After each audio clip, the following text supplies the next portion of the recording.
generations. And now, the power of two restores the one.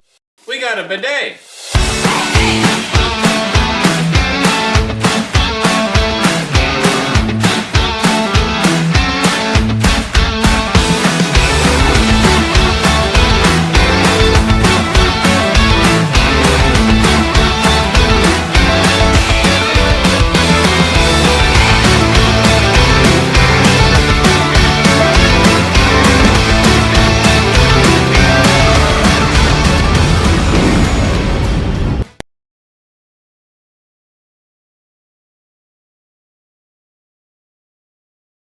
Hey everybody, and welcome back to another video. In today's video, we are talking about not only the season finale, but the series, supposedly, finale of The Bad Batch.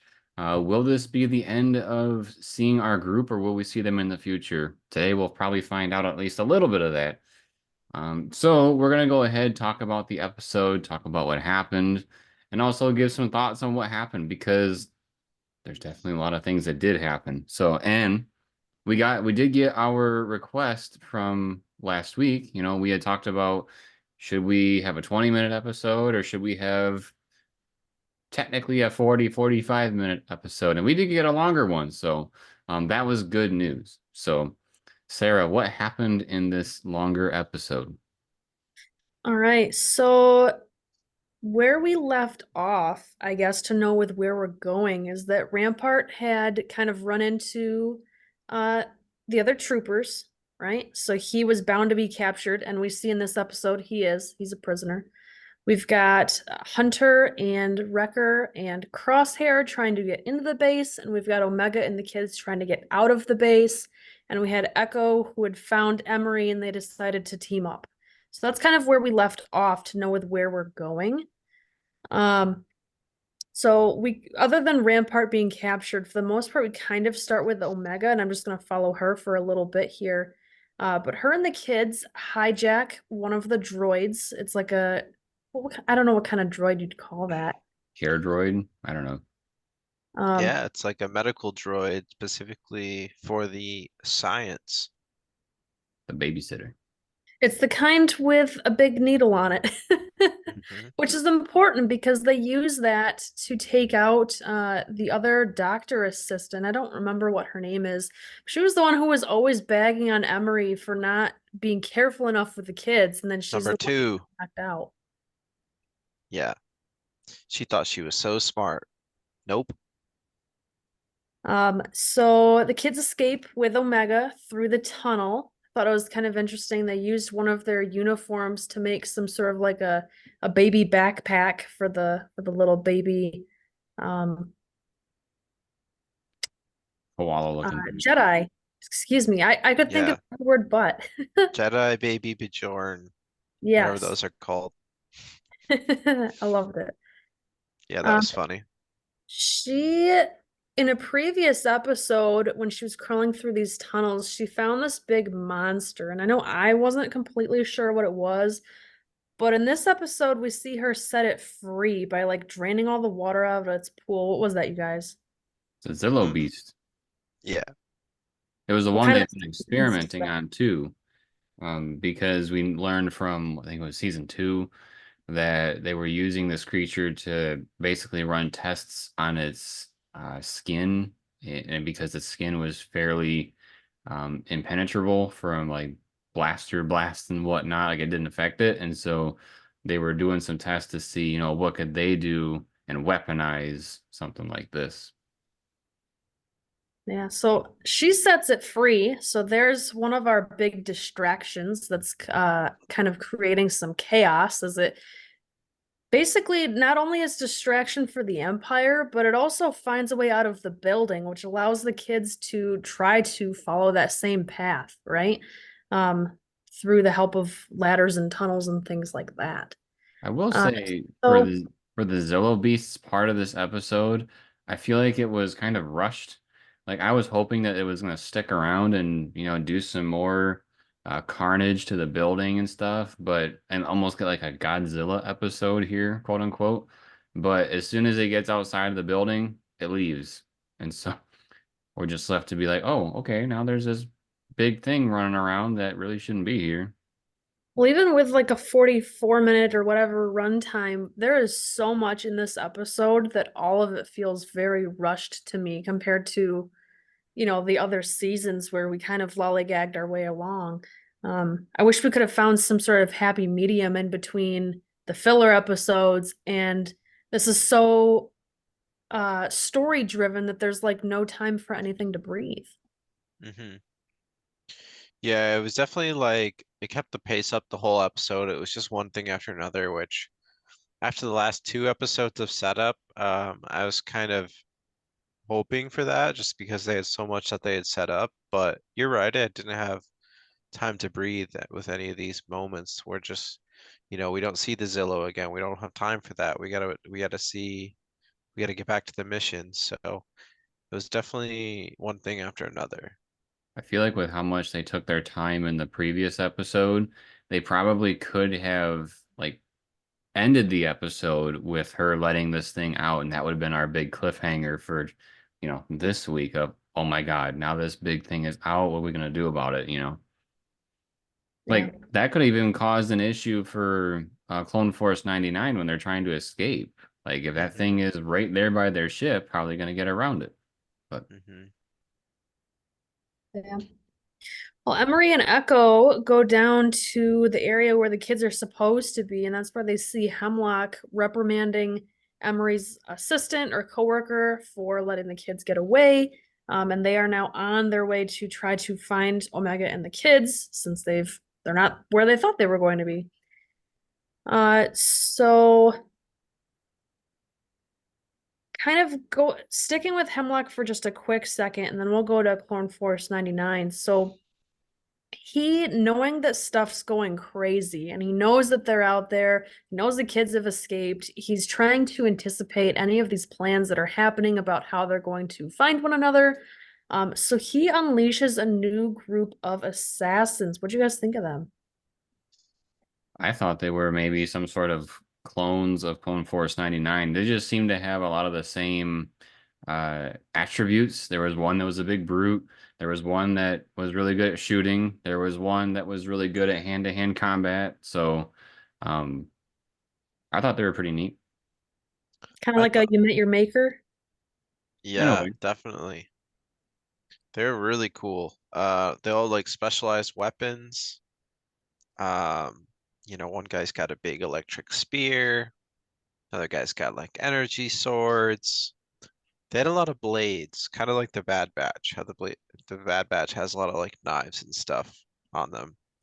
Um, very Bad Batch-esque. Yeah. I thought they were pretty cool looking. I don't know if it's just because I was taking notes or what, but I felt like I wished I could have seen more of their combat. Like I feel like the sequence of the cuts was quick enough that you didn't really get to see a whole lot. You just knew it was supposed to be cool. I don't know if you guys got that vibe too. There were some off-screen things that we didn't get to see. Like, so when they get to finally duking it out with Clone Force 99, I mean, there's the scene where um, Crosshair gets his hand chopped off, but we don't see it. It's off screen. It's kind of implied. I almost feel like, in a way, it was, for us to, as the audience, did it happen or did it not? Did somebody save him? Like, we could have had all those options available to us, but then when we see him soon after that, they're referencing that he no longer has a hand and he's got like a little stub there. That was Yeah, such a that's a cool good moment. point. Because he still hits the shot in the end. Oh my gosh. But yes, he But loses his shooting hand. they lined that up so well with the assassin saying like you should be more careful with your shooting hand as he's like stepping on Crosshair's arm and you see he's about to chop it off See him or chop off swinging the and they hand. cut. But then they cut the scene and you don't get to see anything. Like that would I have don't, been such a powerful moment, just like Tech falling off that tram. Oh man. yeah. Yeah, we His get to see. shooting, his shooting hand is his right hand. Oh yeah, we can see stubs in my picture here. Yeah, you got him There, right there. they're keeping the tradition of cutting off the right hand for Star Wars there. Maybe he's a Yeah, Skywalker. maybe, maybe. Maybe. Oh boy. Well, Echo does eventually find Omega. She thinks that they've been caught by the troopers, but then Echo, who is in trooper armor, winds up stunning them and saving her and the kids. They have Emery fly the rest of the kids off to a safe place. We don't know at this point where it is, but we find out later that We it's could guess. Yeah. um, or at least some sort of other meeting place, but eventually they go to Pabu. Yeah. Spoiler alert for the ending of the episode. But yeah, so Echo and Omega, they stay behind because they want to get the rest of their brothers that they know have been captured, right? Because we see, or at least Echo sees his brothers on these carts being carted in, and it kind of reminded me of when Finn was being carted to be a prisoner. I don't know if you guys got those vibes. I didn't, but no, I can see that. How it remind you of that. It, I feel like I've just seen it in a lot of media. It Mhm. actually made me think of a different, like a scene from a book, but where people are getting like carted in, like on stretchers. But I just think you see that a lot, and it's interesting to play with the idea of like, how injured are those people? Are they dead? We don't know. Yeah. Well, and he's Um, in his stormtrooper armor, so he can't like show any emotion as he sees his brothers being carted away. mhm. Yeah, But that's rough. Echo and Omega unlock all the prison doors as they're trying to find their brothers, and of course they're not there because they're in the training facility.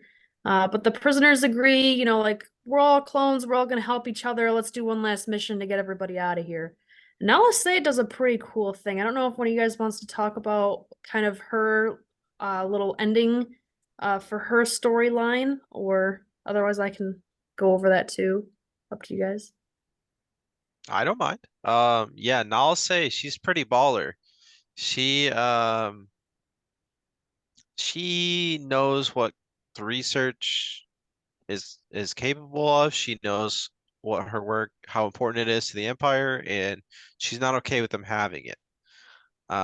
So when all the troopers are going to go about their mission, she goes her separate ways, and um, slippery little, what's his name? The guy that follows him, that follows her, Rampart. Rampart. Oh my gosh, he's a little snake, but he follows her. She goes to the lab.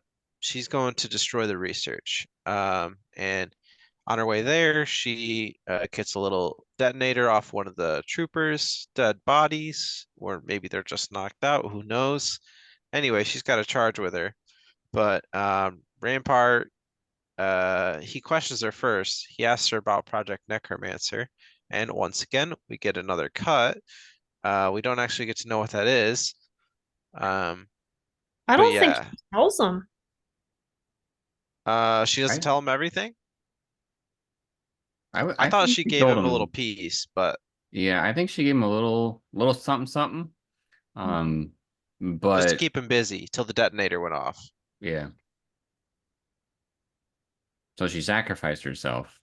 Yeah, well, Rampart first actually kills She was, Say, but she had already charged the detonator, so it still goes off. So yeah, she takes herself out, takes Rampart out, and the whole lab. yeah, she was willing to make that sacrifice. But then he shot her before she could anyway. But he's gone too. He got what he deserved. He reminds me Yeah. a lot of I think his name is Norrington from Pirates of the Caribbean, the dude that was like part of the top royalty and then he got banished and then he's trying to do whatever he can to get back Y- on Yeah, he's like being a the pirate. yeah. Yeah, He yeah, reminds me a lot of that character. just always doing like choosing the wrong path every time, every step. But imagine the greatness I could have if I gave the Empire the information they needed, if I was their savior. Yeah, maybe he Yeah, could marry Elizabeth. They'd have to kiss my feet. these high Hemlock hopes. Hemlock's in some trouble. As much as he's trying to get everything taken care of, and he's got the Clone Force 99 kind of under control, but Omega's still on the loose, and he gets a transmission from Tarkin that he's on his way to the base. So he knows time's running out. He's got to get his stuff together. But Omega, I was gonna say, which is an interesting thing to me. Like, I feel like even though we saw that the Empire eventually shows up with like 3 Star Destroyers and whatnot, they're trying to see what the heck is going on here. Um, Tarkin's not really the one that I would see showing up. He seems, even though he is part of military, he's just kind of like a financial dude during this show, because all he talks about is money. So I kind of wish it had been somebody more bruteful that would have shown up. Like maybe they would have got a Vader. transmission that Vader is on his way to, take care of some stuff. But That would have been cool. Yeah, I think it was supposed to mean business. Like, I don't know, Tarkin is really pretty high up in terms of running the Empire at this point. Um, so I think it was supposed to be kind of like, oh, boss is on the way to check on you, yeah, see how bad you messed up. to be fair, Vader is technically second in command to Tarkin. So yeah, I could see why Tarkin would show up first.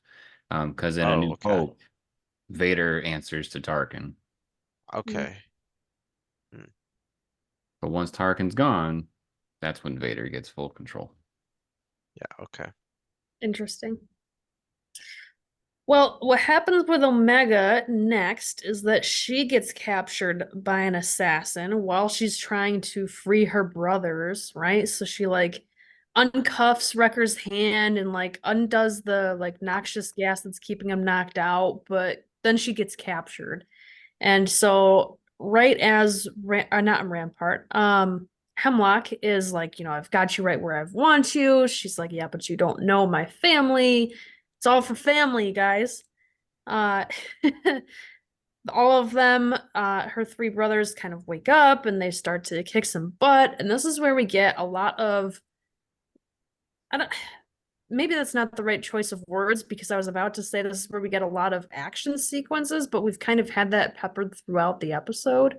But this is another long sequence of that, right? So Hemlock handcuffs Omega to himself, so she cannot be freed. She's stuck to him, and we're going down together, whatever we're doing, right? We wind up after a little chase sequence to like a hangar area where there's ships. We've got kind of a standoff between Hunter and Crosshair on one side. Mind you, he's missing his shooting hand. And then Omega and Hemlock on the other. Jeremy, what happens? Well, it's kind of interesting because, Crosshair, he's missing his shooting hand. So he's basically using the arm with no hand as kind of his balance point for his gun. And he's aiming towards the 2 of them, and he's telling Hunter like, hey, I can shoot for the cuffs, but one slight move or miss, whatever, and I'm gonna take out Omega. And so Hunter says, well, Omega knows what to do, so just wait for the opening. And so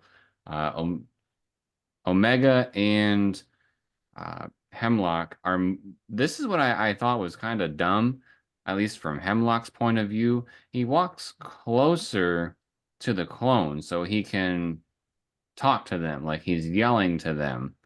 And it's like, well, I'm pretty sure they probably could have heard you like the couple feet behind you that you could have been at.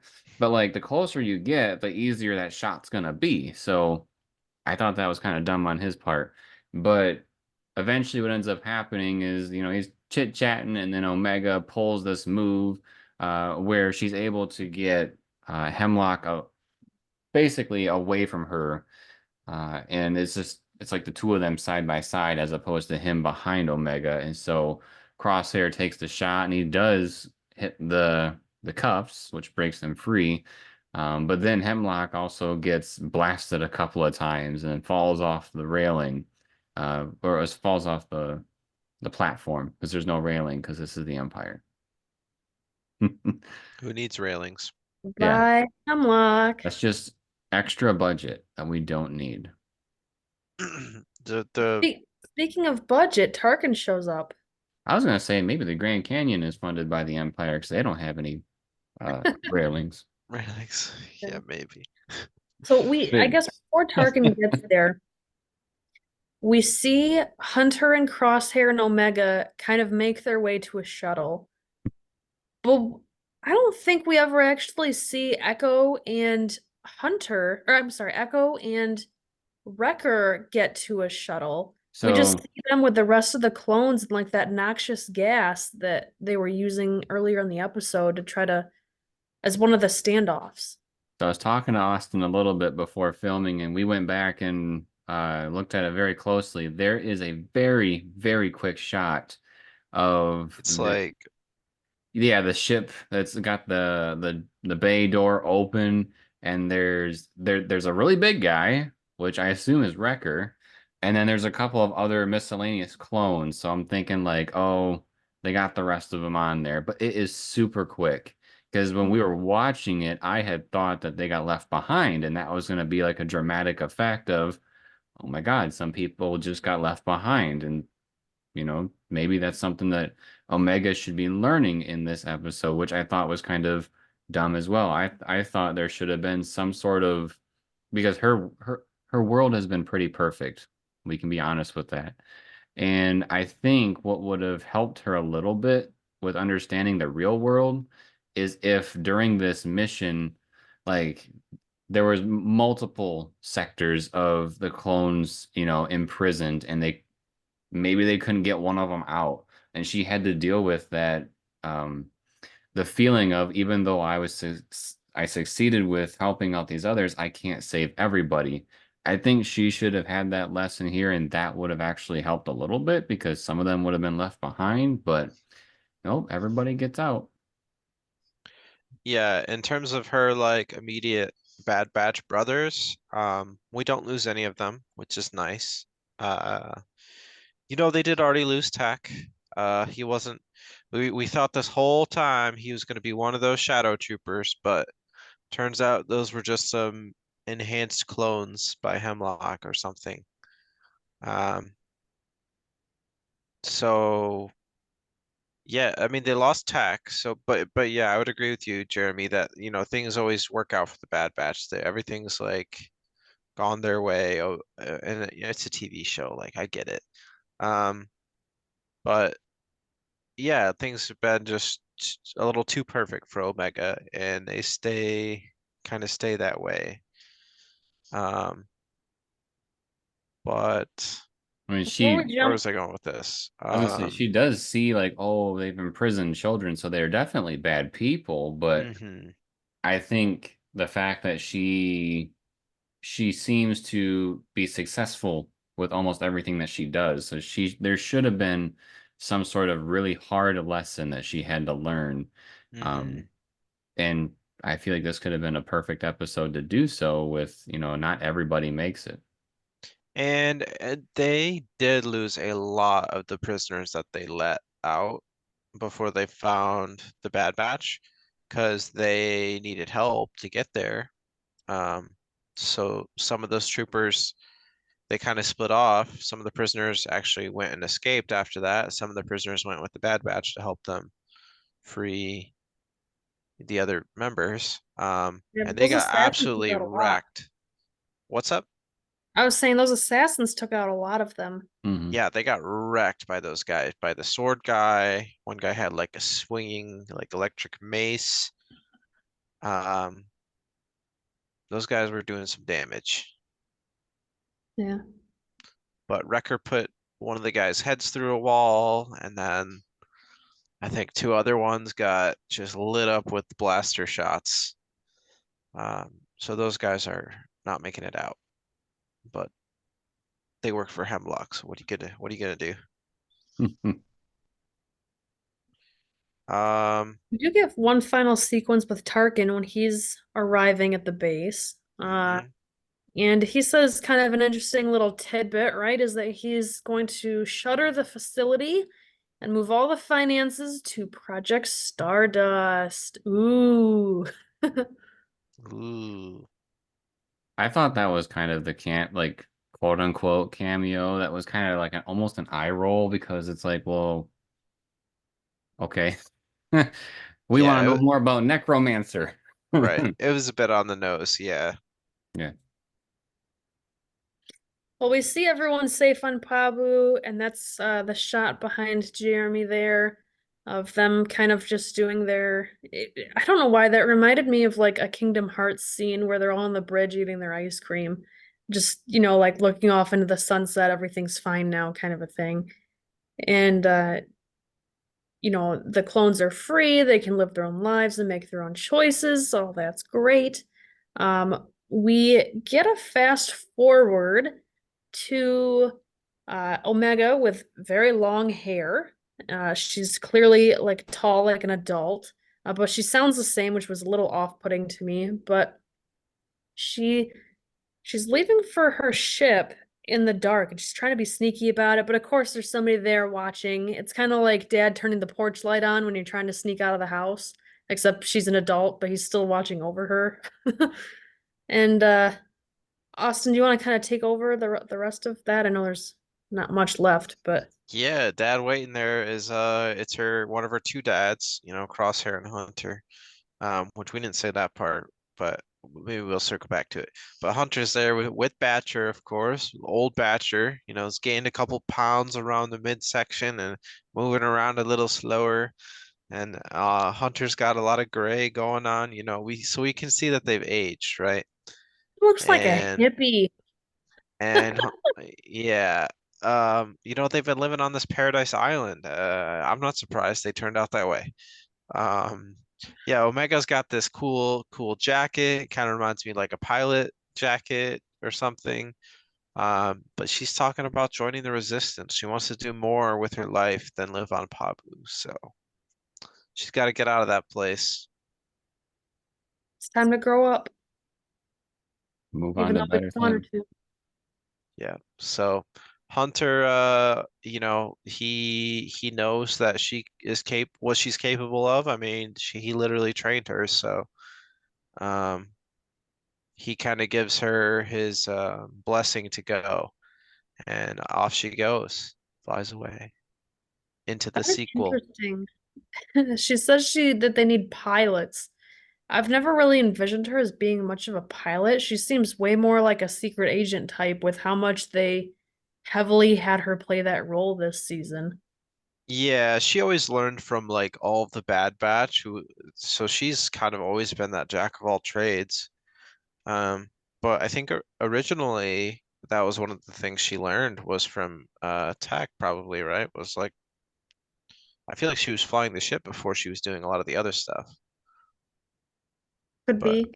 She does have Tex goggles with her. she's got that little memento. But you know what we never saw her use? The bow that Echo gave her. What the heck? Yep, It's even in the yep, promo behind you. yeah. So, um, what's up with that, Disney? Can't show little Omega taking out guards? What's up with that? Do you think she lost They're it? bad people. What? Do you think she lost it? Because she was like imprisoned and then she doesn't have anything. Potentially. Right after she was given it, that'd be, I mean, Maybe it was on their ship that got destroyed on Pabu. So yeah, that's a good they point. They kept got a like new stealing ship. other ships. It's hard to say, but But then what was the point of giving that to her if we weren't gonna yeah, see it again? yeah. Come on, Echo. Give her something useful, some non-lethal weaponry. All right. Well, what do you guys think of the season as a whole? I thought it was very good. I don't know if I'd say like two thumbs up, definitely like one thumbs up. Like I think they did really good. Um, we were kind of talking about this earlier. There's a bit of filler. Some of it was a little slow at times. If we're talking about the series as a whole, like I can't stand Sid. Backstabbing, double crossing, no good. But yeah, I understand that they have to have missions that come from somewhere. So it's just it's unfortunate it had to come from such an unlikable character. Um, but it was a unique way to give them more problems later, I guess. Um, yeah, I don't know. The series was cool. Omega learned a lot. She's basically superhero. She could do anything. Like all the skills and everything that Rey has in the sequel trilogy, that's what Omega has now. So she's capable. She has the training. Yeah. So she might even have the Force. We will find out. I Yeah, say, that is interesting. We never explored that further. to be fair, she actually, was with the Bad Batch for a lot longer time than Rey was with anybody during her teachings, especially, how Rey got so powerful within like 3 days, because that's how long episode 7 and episode 8 cover basically is a couple of days. So, yeah, I think she got a better development in that respect, but there's definitely more to go.